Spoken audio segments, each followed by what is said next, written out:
I was wondering, I was like, are we going to have slides this time? But these are beautiful. I'm happy what we came up with.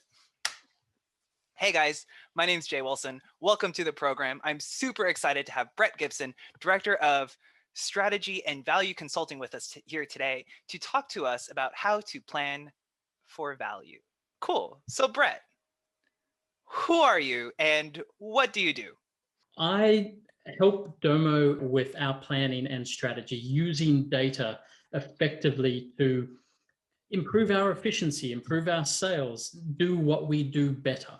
Mhm. And for clients, it's about taking that process we do internally and helping our customers to plan and measure value from their data projects.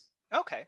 So I guess in real terms, like, I mean, I guess I didn't really think about it, but at Domo, right, we still sell software, which means we have customers, we have marketing, we have accounts receivable, account payables, we deal with customer churn and all these things. So I guess when you're helping folks inside of Domo get better at their processes, you can kind of like package up the cat food and feed it to your customers and be like, hey, this is what we found that works, and here's some opportunities for you to take advantage of our learnings. I think that's not too far off it. The reality is that you can stumble across value in your Right. data projects, but Right. you're going to get a lot more if you plan for value. And absolutely, it is about taking that internal experience and allowing our customers to extend from what we know. Okay. I love that. I love that. So Brett, you would really get a kick out of this. I got a phone call from this kid this morning who graduated from university at the same uni that I went to.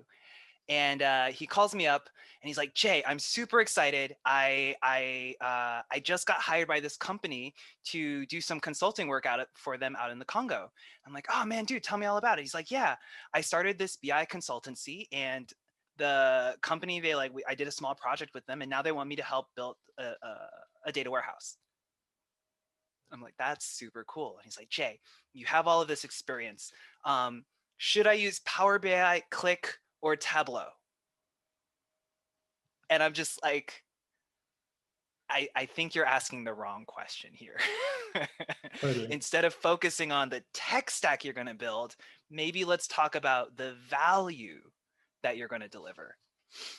Yeah, yeah, and it's the trap you fall into. Yeah, what's the prettiest chart I can use? Yeah, what's the cheapest tech I can get away with? Right. I mean, Yes. I hope you said, look, Domo anyway, Yeah, but I did.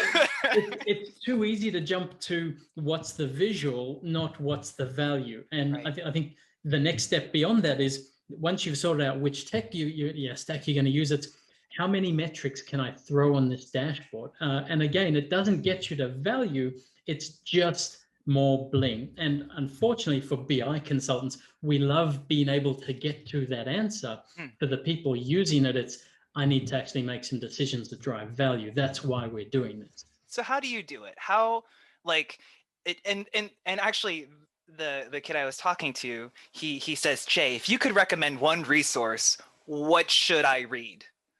How do you help your customers kind of refocus their attention from the tech stack to the value? Yeah, I think it's about having a framework for how we get from metrics to business value. That Okay. if you're just shooting from the hip, you're going to waste a lot of time on meaningless metrics. Hmm. And I think that's where people get frustrated with BI. So put a framework in place. And is there a framework that you can recommend or stuff that you've seen that is successful? Yeah, so in Domo, we implemented objectives and key results, also known as OKRs, as our strategic planning framework. Okay. And it's a good framework measure. What matters is a good way of talking through what are the things that are going to move the needle for you at an individual level, at a corporate level, and how that builds up and builds down. Mm-hmm. The most common Domo use case is always, hey, I want to build this executive dashboard that's based off of this Excel spreadsheet that we've been using for years. And you build the Excel spreadsheet, like all of the KPIs, and you're like, that's cool, but how does that tell me how to do my job differently today? And what I really appreciated about the OKR book was that it has like it's the key results are built on very specific examples that line of business workers are actioning every day. Yeah.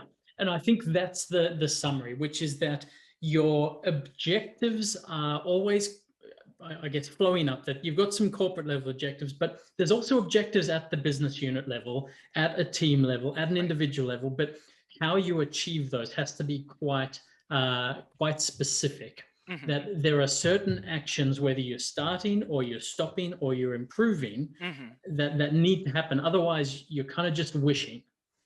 I love that. Otherwise, you're kind of just wishing. Can you give us an example of how you see that in the day-to-day at Domo? Yeah. The reality is activity goes across, what's happening on LinkedIn and social media, what's happening via email, what's happening via phone calls. And your traditional, we'll just plug this into our CRM and hope that all the data is there, isn't necessarily the case. So how do we make sure that we've got all of the data to help inform the activity and the actions, so people know that they're doing the right things, heading in the right direction? Yeah, so I had a conversation similar to this with what are they called? Account development manager. And I was saying, dude, how has your work changed since coming to Domo? And he's like, I am able to manage each of my reps by pulling up their stats in Domo and say, look, your target is this, your current level of activity is that. In order for us to reach this number of lead conversions or qualified leads, I have no idea what marketers do. These are the kinds of activities that I need to see more of. And by the way, historically, when you do this number, it translates into this number of conversions. So yeah, I guess kind of tying it all back together, this one of the high value things about this OKR framework is, right, it refocuses the attention away from what technology stack, am I using Power BI, Click, or Tableau? And it refocuses the attention on, can you help me consolidate data from all of these different places and surface the data to the people who are actually doing work every day and make it relevant to them? So Brett, seeing the way that you have helped Domo use data to become more efficient and more effective at the activities that they do internally, how have you managed to repackage that knowledge and that learning to then share it and drive value with your customers? I tend to go for and use a value driver and value categorization method. It's in two parts. One is, let's get quite clear on what's the objective that we're looking at? What are the benefits that we're looking to achieve from it? How do we measure those? And not just, is it in dollar terms, or is it a calculation, but more, what's the target amount? When do we measure it? How frequent do we need to be, or do we want to be measuring that? And then what are the drivers? What are the actions that we're going to stop, start, or improve that can start influencing us? I'm reminded of that conversation that I was having with my consultant friend, because I said, look, dude, you have to focus on value, because if you don't, here's what's going to happen. You're going to go to your customer and you're going to quote them 10 or 20 or 30 or 50, whatever the number is, $1,000 to do this project. You're going to do this project. But what happens when you get to the end of it? If you discover that all you saved was $5,000, or you only grew $10,000 in sales, there will never be a stage 2 project if the cost of the project outweighed the value that they got at the end of it. It's true. You need to work out, like, is the benefit proportional to the investment?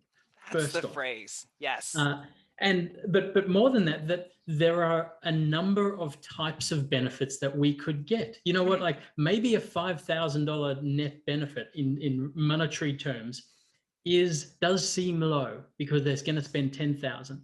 But you know what? Maybe there's a productivity benefit that isn't captured in that. Maybe there's a risk benefit that's not captured in that. We do need to make sure that we know what we're measuring success on. You can actually have projects where you lose money on it, but there's enough risk that's been mitigated, or insight that's been provided beyond just adding additional revenue or additional profit, that's quite meaningful. We were doing some work with a bank, and they did not want the benefits measured in dollars and cents, because their currency was ours. Because I have a certain amount of people doing a certain amount of work, but if I can make sure that they're doing better work, well, then I am making sure I'm managing my risk better. I can manage the same amount of risk for less time, and that lets me start doing other valuable things. I love that you brought up risk. I'm reminded of a conference I attended a while ago where I think it was IBM at the time. They were launching this new solution that would help you track risk in your supply chain. And it just perked my ears. I was like, how would you, what are we talking about here? Well, what they were doing is they were using weather data, right? As you know, climate change is happening all around us. And right now, like California apparently has snow, hurricanes all over the place. And if you have a warehouse someplace, you obviously know how much inventory is in your warehouse. You know how much inventory you're supposed to be moving to different locations. And so this like risk analysis machine would tell you, you have $500,000 worth of inventory that's at risk because of this hurricane, or there's been a disruption in COVID happened. And so there's a disruption in your sales force. And so people will not be able to distribute the product. And so you're going to have run out of inventory at your stores. And it was just this really interesting tool that like brought together all of these different data sources and allowed it to surface in one place a number, how much risk you are under. And you know what's really interesting about risk is that where there's risk, there's margin. In the bank's example, it wasn't about eliminating risk. It was about saying, are we operating within the risk that we know will maximize profit? So the board has said, you're allowed to take X amount of risk. You're not allowed to overshoot it. If we exceed that threshold, then it's game over. Someone's not going to be here next week. But we also need to be within a threshold, because if we take no risk, well, then that's going to impact our bottom line as well. Now, the issue with planning for risk is I can plan for risk and how I manage it this year. The profit may be next year. And that's why we need to start looking at, well, there's a value in managing risk, as an example, even if a core metric, which is profitability, isn't going to be touched this year in our frame of reference for planning. In very real terms, I guess, when I think about the work that I do in Domo, it's not just about being able to measure the number. It's about having the ability to create a framework that says kind of, what if? What if this happens? What is the impact? What if this number goes up to 25% or down to 75%? How does that impact my business? And am I comfortable with, well, that risk? And what can I be doing to bring it down to 75% or up to 125%? Because that's the important thing, is if it's happening and you don't know why and you can't change anything about it, that's where you're guessing. And we need to get away from that, because we want to drive value, not just derive value. Arrive at value. Cool. So what comes next? We have your framework: objective, benefits, measures, and drivers. Where does the conversation continue from there? So the next level I go into is within those benefits. How do we arrive at that value? How do we plan to get value, and how do we measure it? Now, a little bit trickier if as a traditional or typical BI project is, to your earlier point, starts with a executive dashboard of here's the metrics that we measure because we've always measured them. And they're at a really summary level. So they're not really driving activity. They're more backward looking. So we want to get beyond that, because they then allow you to go that next level in saying, how is the activity that we're doing contributing up to the objective? I love that your value categories are broken out into productivity, profit, and risk. Now, obviously, we've talked already about risk, and profit is kind of out there and understood. And when it comes to productivity, it's interesting, right? Because one of the things that Domo loves to tout is its time to value, how quickly we can turn around a project and start getting value out of it. Now, turn side of that coin, though, right? What's kind of cool about this whole time to value productivity conversation is sometimes projects aren't successful, right? Sometimes they aren't commercially successful, but that doesn't necessarily mean they don't have value, right? I can do a project where I believe that increasing the number of phone calls is going to translate into more sales. But what if it doesn't? Again, that's not failure. That's actually valuable, because now I know that I need to change my behavior. Now I know to stop measuring my sales team and my ADMs based on the number of phone calls, and we can move on to the next hypothesis. My next hypothesis might be, you know what? YouTube videos. I think the number of YouTube videos people watch is going to impact sales. And the sooner we know whether or not that actually works, right, it allows us to either start deriving value from that insight or moving on to the next hypothesis. Yeah, and I think this is you've hit a really interesting point, because the sooner you can work out if something is delivering net positive or negative value, the sooner you can either double down on it, keep doing it, or stop it. And I think what's really interesting in that time to value is it's the time to decision on knowledge, because everyone wants to get to like, what's the leading metric? What's the thing that we can be doing? But the reality is, to your example, you don't know whether phone calls or YouTube videos are the thing that's delivering value until you try it. Right. And sometimes it's a natural experiment, and sometimes it's because, yeah, you invest and you use your gut. You may not have the data, but you can test it and then start looking at the data. Your lagging indicators become your leading indicators, because they start feeding in whether this is the right course of action. Man, that's so good. If people watching this video get nothing out of it, I hope you like really double down and look at this value categories conversation and just look at the projects you've delivered in the past and say, okay, were they commercially viable? Yes, no. Were there other opportunities or other ways we could extract value out of the work that we did? Did we end up with risk reduction? Did we end up with productivity gains? I think that's super cool. And even better than that, if you can start thinking about the next project, what type of risk could we be reducing? What type of productivity? And you'll never capture everything, but it gives you a bit of confidence to say, this is why we're doing it. This is what we hope to measure and capture. And that's going to let you not get 18 months down the track and then realize with your Congo data warehouse whether you've delivered value or not. Congo data warehouse. So on a related note, actually, I was having a conversation with another customer that I was working with, and they'd been running sweepstakes for years. They were just, every year they ran a big old sweepstake, and their reasoning was, if we run a sweepstake, it will translate into more sales. And the guy I'm talking to, he shows up at the business and he's like, well, do you know that works, or are you just guessing? And they're like, well, we've just been doing it for years.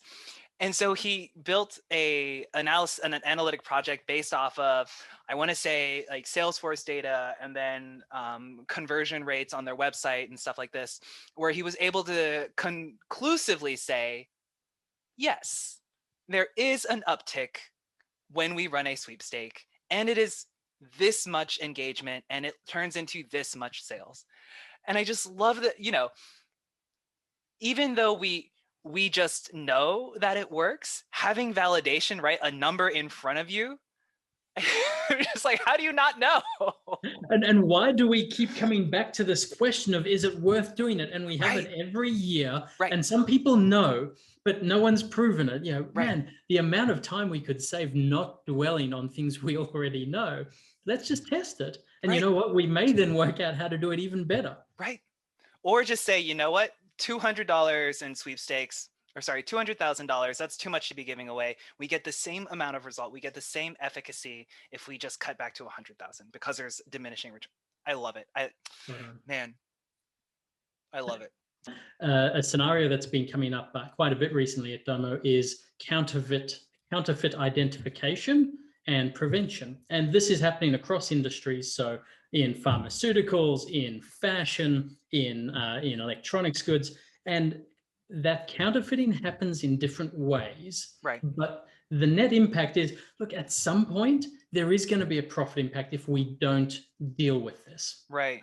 So how do we deal with it now? And so that may be looking at online fake websites that are touting our products, or our products, but that aren't our products. And how do we report those and get them taken offline as fast as possible? Okay. Or how do we stop people buying our products and then quickly copying them and selling them on other e-commerce platforms using our name? And so the sooner we can act on that, the sooner we can identify it, the better. So there it's about, what's the time to act on risk reduction? Because 2 steps, 3 steps removed, there's that impact on profit.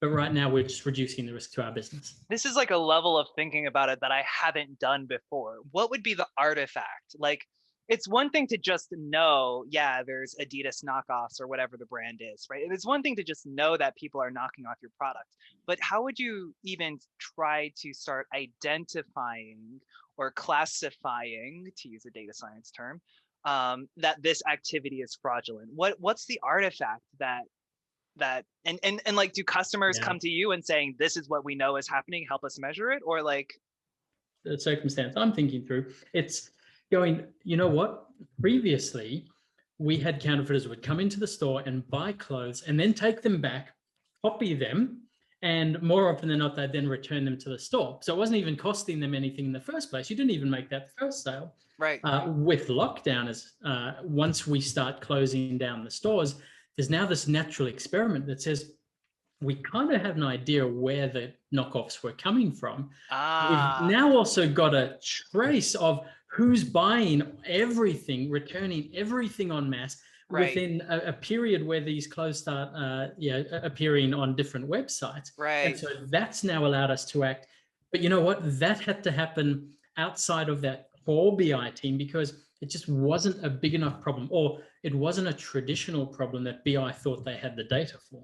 We have to, like, we need an environment where we can have this place to experiment, where it doesn't have to be this like big drawn out Kimball dimensional modeling thing. We need to be able to like just really quickly adopt and discard ideas.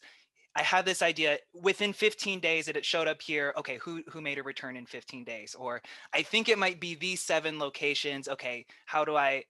That's super. That's and that level of impact compounds, right? Because we want a 15% increase in sales, but you know what? This person's business is only 5% of our total business. But you know what? If they can get an increase in their business, and the person next to them can get an increase in business, suddenly you don't need the sort of the main driver of your revenue or your profit to be performing, because you can start getting benefits from across the organization everywhere. That's super cool. I love that. Brett, thank you so much for taking the time to come onto the channel to share some of the ideas and some of the things that you do as the director of strategic value consulting. Did I get it? Close enough. Okay. Thank you for taking the time to come out here. And really, for my YouTube audience, the reason why we put this video together is I've had on multiple occasions people with backgrounds similar to mine, and like my friend in the Congo, who are more on the technical side, come to me and say, Jay, how do I get the business to help me drive value in the consulting work that I do? How do I make sure that I build something useful? And that's what my man Brett is here for. And I asked him, Brett, I was like, give them 5 questions that they can take in their sessions. And I feel like we're a little bit short on 5, but I'm gonna let it slide. Quality, not quantity, Jay. It's what it's all about. Yeah, if we're not sure what we're doing this for, anything we do is possibly misguided. Yeah, and traveling in the wrong direction. So what's the strategic objective that we're actually aiming for? What are the value drivers? We can break it down. How are we going to measure that we're progressing toward this objective or not? Go that next level deeper, which is, if this is how we can achieve it, productivity, profit, risk, then what are the activities that we can be doing to drive those? And that's where you're measuring. Yeah, if we can measure at that activity level and the outcomes of those activities, now we're heading in the right direction. Right. So then to wrap it up, where do I start if I'm new to an organization, I'm new to an industry, or I've recently arrived in Congo? Is how do I walk through the door with a few ideas on a piece of paper? Start with a SWOT framework. So if you've done an intro to business course, you'll know it's your strengths, weaknesses, opportunities, threats, it's your positives and negatives, internal capabilities versus external actors. So something that internal capabilities versus external actors. So like what I've seen work at other places. Exactly, it may be a competitive issue. It may be a political, a change in regulation. Yeah, here's an opportunity that we haven't looked at, but our competitors taking advantage of. We can do that. Okay. Here's a threat that we may be looking at externally because we don't play in this space. If we think about bundling or adjacencies, and so it's just going to give you a couple of ideas of how could we be acting, what activities could we be doing, and then start linking them to these benefits. And so rather than that top-down view, you can take a bottom-up view and get to the same place, or at least start framing a conversation. Brett, thank you so much again for coming onto the channel and sharing these ideas with us. Guys, my name is Jay Wilson. I'm a freelance consultant through my company, Onyx Reporting. I forgot what I was going to say other than goodbye. Yes. Like and subscribe and share with your friends. Oh, yes. Thank you. It's my goal to make more content like this available to the larger community in addition to the more technical stuff that I usually do. Stay tuned to the channel. Brett is going to potentially be gracing us with his presence at the Domo user conference that we're launching on a quarterly basis here in April. So we hope to see you then, and we'll catch you guys later. Thanks.